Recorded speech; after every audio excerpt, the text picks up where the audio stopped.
Good morning my dear student, जय श्री कृष्णा, राधे राधे। आपके अपने YouTube channel girls English classes में आपका हार्दिक स्वागत है। आज हम वॉइस की क्लास 4 डिस्कस करेंगे और इससे पहले क्लास 1, क्लास 2, क्लास 3 में पार्ट 1, पार्ट 2, पार्ट 3 में अपन 30 क्वेश्चन सोल्व कर चुके एग्जाम से ओरिएंटेड। अब नेक्स्ट कंटिन्यू करेंगे 31 से 40 के दो या पार्ट 1 के 1 to 10 के दो। आप फर्स्ट क्वेश्चन था हमारा, दिस सरफेस फील्स स्मूथ। अब देखो ये सेंटेंस बड़ा अजीब गरीब एग्जाम्पल है।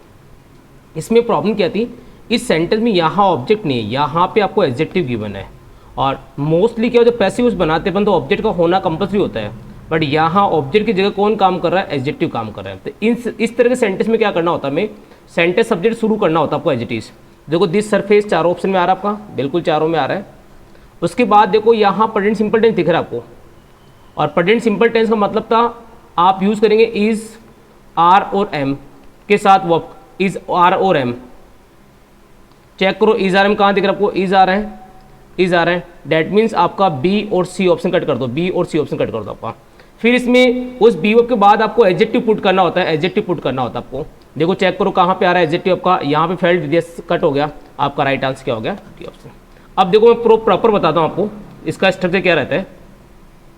जिस भी सेंटेंस में आपको एग्जाम में सब्जेक्ट, वर्ब और एडजेक्टिव नजर आता है उसका पैसिव फ्रेमिंग सब्जेक्ट रहेगा आपका, बी वर्ब या हैव वर्ब यूज करोगे आप, फिर देन आपका एडजेक्टिव आएगा, फिर कनेक्टर तौर पे वैन आएगा आपका, वैन के बाद सब्जेक्ट आएगा आपका, और फिर वो बी वर्ब के साथ थर्ड फॉर्म, मतलब इज आर एम वॉज के साथ थर्ड फॉर्म लगा दो आप, या हैज या हेड से थर्ड फॉर्म। ये इसका पैसिव फॉर्मेट होता है। डैट मीन्स कहने मतलब ये था आपको कि जब भी सेंटेंस में आपको ऑब्जेक्ट का एडजेक्टिव काम करे, आपको सेंटेंस शुरू करना होगा सब्जेक्ट से और उस एडजेक्टिव को भी एडजेक्टिव यूज करना है, और उसकी पैसिव स्ट्रक्चर में वैन आपको एज ए कनेक्टर जोड़ना आपको। और ये आपको नजर आ रहा है this surface smooth when it. It कहाँ से आया, इट हम सरफेस के लिए यूज करते हैं, नाउन रिपीट नहीं करते, प्रोनाउन यूज किया हमने।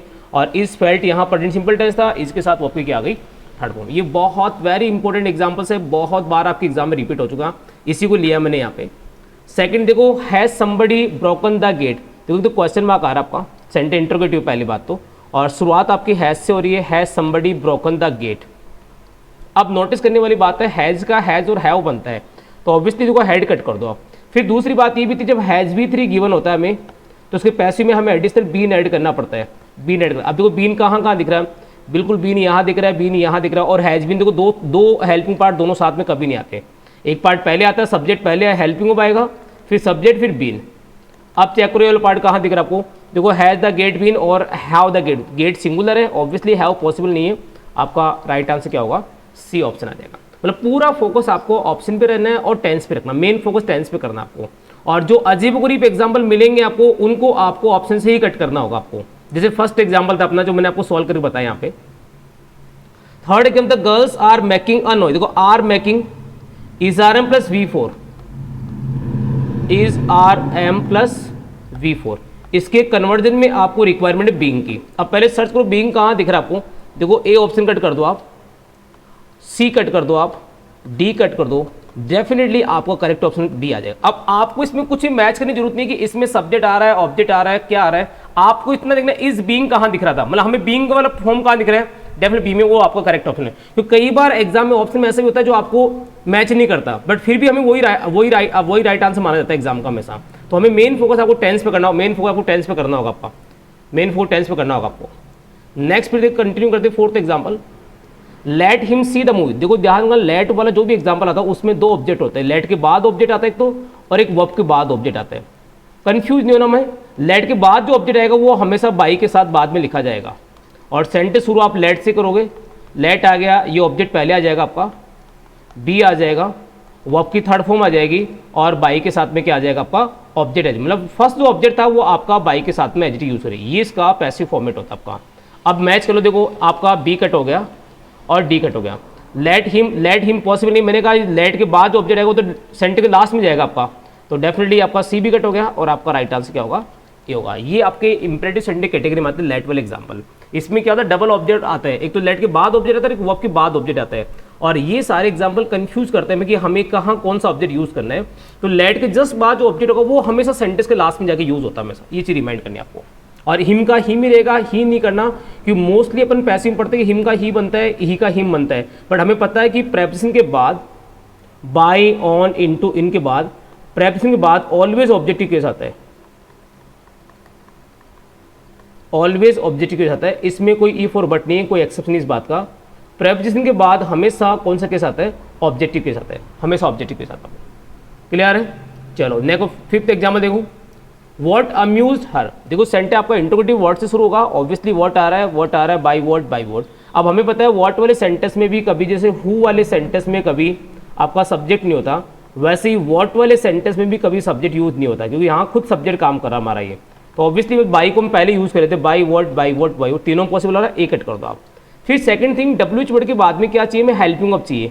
आपको दिख रहा है सेकंड फॉर्म दिख रही है यहाँ पे, सेकंड फॉर्म का कन्वर्जन होगा वॉज या वर्ड से, वॉज वर्ड प्लस V3। अब चेक करो, देखो आप इज कट कर दो, इज कट कर दो, हेड कट कर दो, डेफिनेटली आपका करेक्ट ऑप्शन क्या आ जाएगा, सी आ जाएगा। मतलब हमें मेन फोकस करना टेंस में, और टेंस का कट, टेंस देखेंगे आप तो ए कट हो गया आपका, बी कट हो गया आपका, डी कट हो गया, डेफिनेटली आपका सी ऑप्शन करेक्ट आ जाएगा यहाँ पे। अब अम्यूज की थर्ड फॉर्म क्या होगी, सेकंड फॉर्म क्या होगी, इतना माइंड ही मत करो आप, तो मेन फोकस करो टेंस के ऊपर कि अम्यूज यहाँ सेकंड फॉर्म थी, वॉज अम्यूज्ड आ जाएगा। नेक्स्ट देखो six example, do you expect your parents to come from Dubai today. अब देखो बहुत बड़ा सेंटेंस दिख रहा है, इतना कंफ्यूजन जरूरत नहीं, सेंटेंस इंट्रोगेटिव था आपका, डू डज दिख रहा है आपको, डू और डज का जो कन्वर्जन होगा वो आपका इज, आर और एम से होगा। अब चेक कर लो, इज आर एम कहाँ दिया, देखो डिड कट हो गया आपका, वेयर वैसे कट हो गया यहाँ पे। हाँ, अब बात थी आर दोनों में आ रहा है, लेकिन हमें पता है कि पैसिव वॉइस में आर के साथ वर्ब की क्या चाहिए, थर्ड फॉर्म चाहिए, और आर कभी भी एक साथ नहीं आएगा, आर के बाद सब्जेक्ट फिर हेल्पिंग ऑफ की थर्ड फॉर्म आएगी, मतलब is are am plus V3 भी चेक करना होगा। तो आपका सी भी कट हो गया, आपका राइट आंसर यहाँ पे डी ऑप्शन आ जाएगा। क्लियर है? नेक्स्ट देखो seventh example, the students will finish. देखो मेन फोकस आप करो टेंस पे, आपको विल के साथ वर्ब की फर्स्ट फॉर्म दे रखी है, डेट में मॉडल साथ फर्स्ट फॉर्म दे रखी है, तो मॉडल आपका एडजेक्टिव रहेगा, मतलब विल का विल ही रहेगा, बी और थर्ड फॉर्म। विल का सेल भी बन सकता है अकॉर्डिंग टू सब्जेक्ट, ये बात ध्यान रखनी है आपको, बट मॉडल का मॉडल रहेगा, ये चीज रिमाइंड करनी है, ये इसका पैसिव फॉर्म है। अब आप चेक करो, विल बी थर्ड फॉर्म कहाँ दिख रहा है, देखो विल बी यहाँ भी आ रहा है, विल बी यहाँ भी आ रहा है, विल बी यहाँ भी आ रहा है, विल बी, मतलब कोई भी ऑप्शन कट नहीं हो रहा हमारा। अब देखो आगे चेक करो, आप यहाँ पे सेंटेंस शुरू करेंगे असाइनमेंट से, ऑब्जेक्ट आपका, तो डेफिनेटली सी कट हो गया आपका। नेक्स्ट फिर देखो यहाँ पे द कट कर दिया, ये भी कट हो गया आपका ऑप्शन, क्योंकि यहाँ नेक्स्ट मंथ भी नहीं आ रहा। अब मेन मुद्दे बात है ए और बी में किसको राइट करें। देखो वैसे तो ए और बी दोनों सही लग रहे हैं हमारे को, लेकिन ध्यान देना है हमेशा टाइम से रिगार्डिंग जो भी वर्ड होते हैं वो हमेशा सेंटेंस लास्ट में आते हैं, और मैंने इसके प्रीवियस क्लास में वो बताया था कि द स्टूडेंट्स वाला जो पार्ट हो हमेशा लास्ट में आता है। अब बी में तो उसने लास्ट में दिया, ए में उसने पहले दिया, अब बात हम ए करे बी करे, तो ध्यान को वैसे तरीका तो ये कहता है द स्टूडेंट्स बाद में आना चाहिए, लेकिन जब टाइम यूज होता है next month, next day, tomorrow, today, yesterday, जब टाइम रिगार्डिंग वर्ड आता है तो वो हमेशा लास्ट में आएगा, और ये जो सब्जेक्ट होता है वो आपका लास्ट में जाता है हमेशा, वो पहले आएगा। तो आपका डेफिनेटली आपका राइट आंसर यहाँ पे ए हो जाएगा, और आपका बी भी यहाँ से कट हो जाएगा। जबकि मोस्टली सेंटेंस में अपन जब टाइम नहीं होता, टाइम गिवन नहीं होता, तो आपको द स्टूडेंट्स या दो जब भी द बॉय जो भी लिखा आता सब्जेक्ट उसको हमेशा बाद में लिखना होता है, बट यहाँ टाइम डिनोटिंग वर्ड दे दिया तो आपको टाइम डिनोटिंग वर्ड ही लास्ट में लेना होगा आपको। क्लियर है? कन्फ्यूजन नहीं होना चाहिए किस तरह का। 8 एग्जाम्पल था, the fur coats were imported. देखो वर इम्पोर्टेड इतना पता लगा लो, वॉज वर प्लस V3 दिया है सेंटेंस में, डेफिनेटली सेंटेंस पैसिव में है। अब इसका कन्वर्जन किस में होगा, सेकंड फॉर्म कन्वर्जन होगा तो, या फिर आप कन्वर्जन करेंगे इसका डिड के साथ फर्स्ट फॉर्म से। अब चेक करो V2 कहाँ दिख रहा है, देखो इम्पोर्टेड, वॉज इम्पोर्टेड, इम्पोर्टेड है, देखो आप ऑप्शन डी और बी तो कट कर दो, क्योंकि सेंटेंस पैसिव में हमें एक्टिव बनाना है। अब शर्त ये थी कि लंदन सेंटेंस शुरू करेंगे कि बाई अस वाला, तो ऑब्वियसली देखो सब्जेक्ट जरूरत थी, लंदन सब्जेक्ट नहीं है, सब्जेक्ट यहाँ पे अस था, और अस का सब्जेक्ट क्या बनता है वी, डेफिनेटली आपका आंसर क्या होगा, सी करेक्ट हो जाएगा, आपका ए बी ऑप्शन यहाँ पे कट हो जाएगा। क्लियर दोस्तों? नेक्स्ट फिर देखो 9th example, floor was clean, बहुत इंपॉर्टेंट एग्जाम्पल था। देखो वॉज V3 देखा आपको, अब इतना पता लगा सेंटेंस पैसिव में ये डेफिनेटली आपको एक्टिव बनाना है, या तो मैंने कहा सेकंड फॉर्म से बनाओगे आप, या डिड V1 से बनाओगे।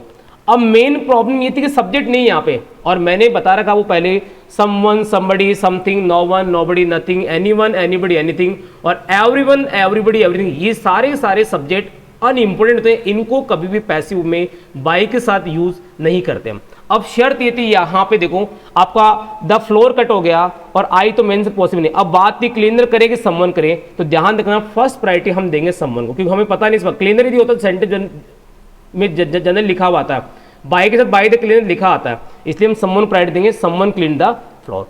अब बात ये मुद्दे कि आपको क्रॉस चेक करना है, क्रॉस चेक कर लो इसको, द फ्लोर से बना लो, द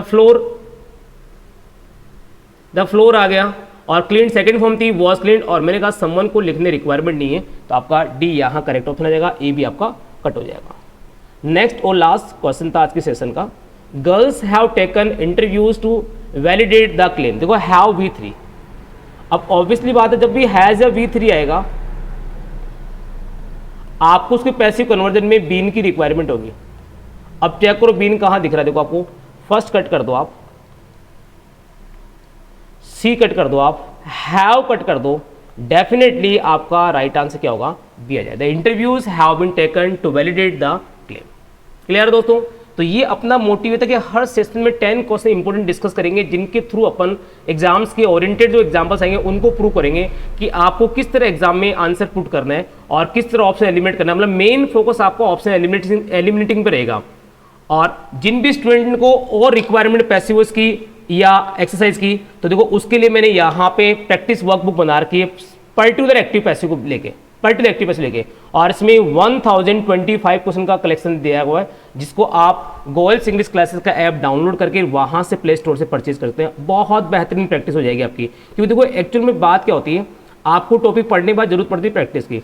और प्रैक्टिस से रिगार्डिंग मार्केट में बहुत कम गाइड, बहुत कम बुक्स में 100 क्वेश्चन, अराउंड 150 मैक्सिमम 200 क्वेश्चन तक कलेक्शन मिलता है, जिसमें बहुत सिंपल एग्जाम्पल होते हैं, तो उनसे कोई बहुत एक्स्ट्रा प्रैक्टिस। इन 1025 क्वेश्चन में कम से कम 100 क्वेश्चन ऐसे मिलेंगे आपको जहां पे सोचना पड़ेगा एक बार आपको। तो ये प्रैक्टिस वर्क मैंने इसीलिए बनाई कि आप जब भी टॉपिक पढ़ चुके, कहीं भी पढ़ चुके, आप प्रैक्टिस वर्क बुक लेके अपना प्रैक्टिस एक्सरसाइज सोल्व करें अपने। और इसके साथ ही मैंने पूरी ग्रामर की कंप्लीट एक इंग्लिश ग्रामर प्रैक्टिस बुक बना रखी है। ये पार्ट 1 है इसका, ये पार्ट 1 है इसका, और इस पार्ट 1 में पूरे जो 12 टॉपिक्स आपके ग्रामर पूरे कवर कर दिए विद एग्जाम्पल सारे यहाँ पे। और इसके साथ ही मैंने यहाँ पे इसका पार्ट 2 भी बना दिया लेटेस्ट अभी। तो जिन भी स्टूडेंट को लगता है कि हमें प्रैक्टिस की नीड है, प्रैक्टिकल कंटेंट की जरूरत है, मार्केट कोई भी गाइड परचेज की नीड नहीं है उनको, यहाँ बहुत ही सुंदर इन दोनों ई बुक पार्ट 1 पार्ट 2 में अप्रोक्स 1600 प्लस क्वेश्चन मैंने कलेक्शन कर दिया विद आंसर गिवन है, और इसका पर्टिकुलर ग्रुप भी बना हुआ है। मतलब किसी भी रिगार्डिंग कोई डाउट आएगा तो आप मुझसे कंसल्ट कर सकते हैं। Okay, thank you, take care, bye bye.